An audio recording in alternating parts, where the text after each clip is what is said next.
ভূতৰ ওপৰত দানা পৰা দি ইবাৰ আকৌ আহিছে স্মাৰ্ট মিটাৰ। আচলতে নামটোহে স্মাৰ্ট, কিন্তু কামটো একেবাৰে স্মাৰ্ট নহয়।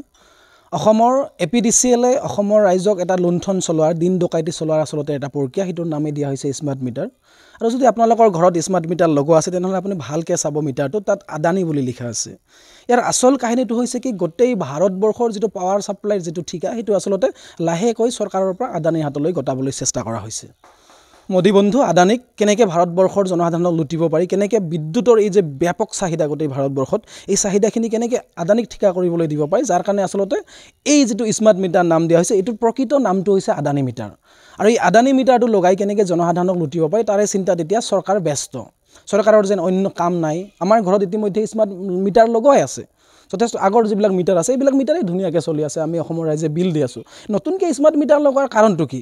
যদি আমি ভাবোঁ যে চৰকাৰখনে নতুন মিটাৰ লগাবলৈ ইমান কিয় চেষ্টা কৰি আছে, তেনেহ'লে তাৰ আচল কাৰণটো হৈছে কি, এই মিটাৰটো হৈছে আদানী মিটাৰ। আদানীক সন্তুষ্ট কৰিবলৈ, এই গোটেই ছিষ্টেমটো আদানীৰ হাতত গতাবলৈ আচলতে এইবিলাক প্ৰক্ৰিয়া চলি আছে।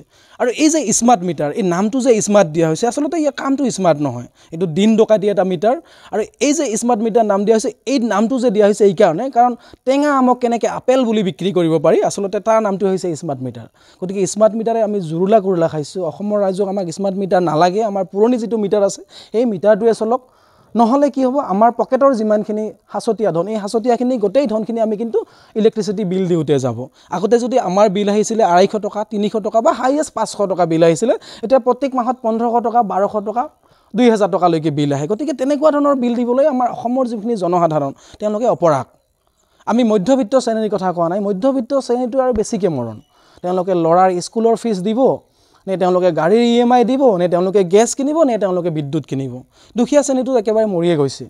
2টা লাইট, 1খন ফেন, সাধাৰণভাৱে যিবিলাক মানুহ চলি আছিলে, সেই মানুহবিলাকৰ ঘপককৈ কেতিয়া লাইনটো কাটি দিয়ে, যেতিয়া চাই তেওঁলোকৰ বিলটো মাইনাছ হৈ আছে, বা তেওঁলোকৰ মাহত আপোনাৰ 1200 টকা বিল আহিছে। গতিকে আমি যদি মাহেকত 1200 টকা স্মাৰ্ট মিটাৰৰ নামত বিল দিবলগীয়া হয়, তেনেহ'লে আমি আলু দালি কেনেকৈ কিনিম? সাধাৰণ মানুহখিনি আমি চলিম কেনেকৈ?